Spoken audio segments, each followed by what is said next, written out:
is not committed to everybody. It can be available to everybody in Christ, but only those who are consecrated can draw from it. That's why all of us are Christians, yet not all of us cast out devils. Not all of us are taking nations. Not all of us are invading territories and bringing the government of God. It's available to all of us because of the love of God, because of the resurrection. But how much you draw is a function of your consecration. If a man purges himself, that's when he can draw from the everlasting fountains of God. Listen, if you don't do this, you will not be relevant in eternity. You must do it. But for you to do it and succeed, consecration must become the price that you pay. There's a purity-based consecration. Did you not read about Paul? There's a restraint or self-control based consecration. Paul said in 1 Corinthians 9:27, I beat my body. I bring it under subjection. Somebody says he wants to take a nation and he cannot sit down to study. If he feels like sleeping, he sleeps. He operates at the frequency of feeling. When you ask him, he said, I felt like. Who told you? Those who take nations operate how they feel. They say, oh, go for a training. No, guy, my back was aching and I need to wake up tomorrow. I've not slept enough. You will sleep well. There's a place where all of us will sleep indeed. The Bible said there's a place called the grave.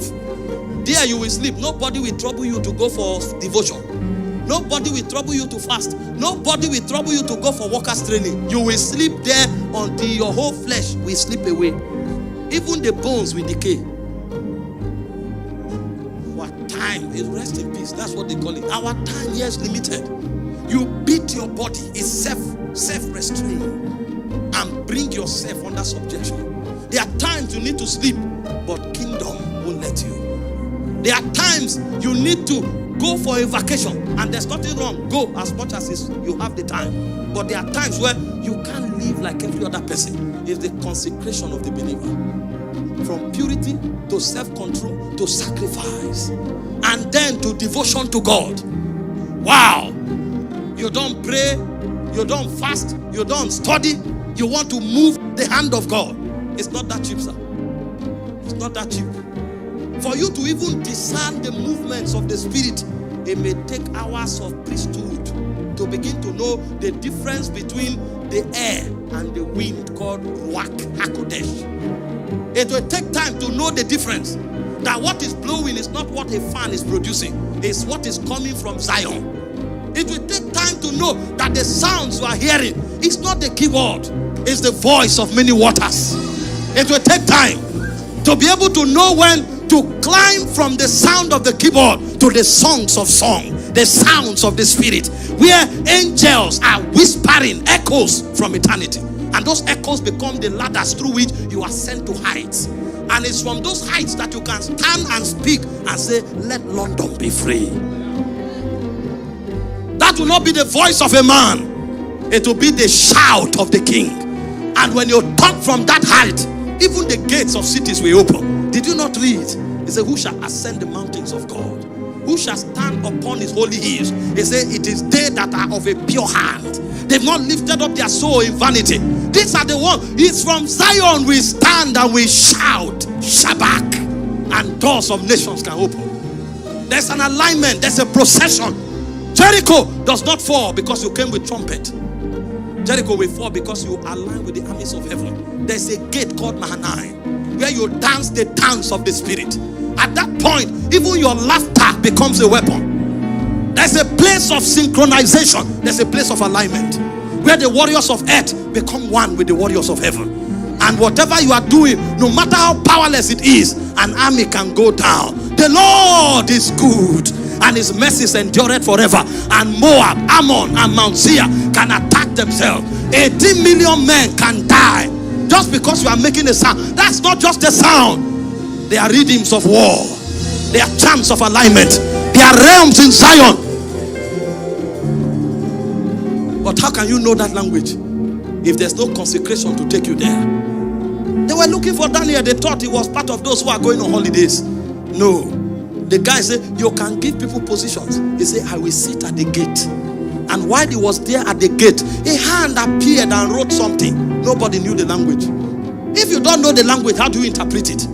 The they now discovered this man probably is traveling through realms that we don't know.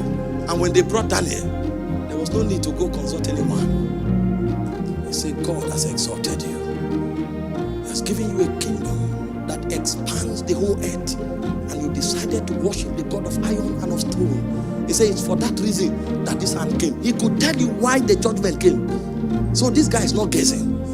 And he went further to step 2 by reading it. Mene, take care, oversee. And he went to step 3 by interpreting it. He said, Mene means higher. You think they take Babylon by talking? No, you take Babylon by sitting at the gate. There is a power that consecration brings into your vessel. This is why when you start consecrating, your flesh will rebel.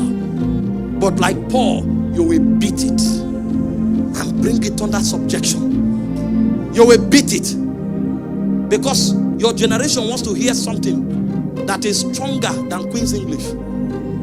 They want to hear the echoes of eternity. Your voice must travel yonder until when you speak, it becomes like the sounds of many waters. That's the generation God is looking for. Men that can walk on earth, but their heads will be in the spirit, because they are part of the assembly of Zion. When they talk, they read scrolls from eternity, judgments and legislations that were passed. Some of the territories that are in darkness today, the judgment was given 50 years ago, but no man can go there to collect the scroll. And so territories are in bondage because people who can ascend to Zion have not received scrolls to read them. It will take consecration for you to go to the high places of the spirit. And this is the heritage of every believer, because every one of us should be as strong as David, and the weakest of us should be as a strong nation. But the only way you will get that level of strength is by the power and the weight of your consecration. Even when the king gave a law that no one should pray, Daniel could not stop. The Bible says 3 times in a day Daniel prayed facing Jerusalem. I am not powerful in Babylon because I'm the friend of the king. I am powerful in Babylon because heaven, I climb to heaven.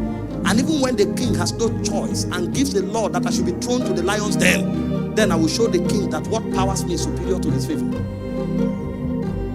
Because the next day when the king came, Daniel was still alive. He said, has your God kept you? He knew that the man had a God. What is your consecration? You want to wield powers that are eternal? You must have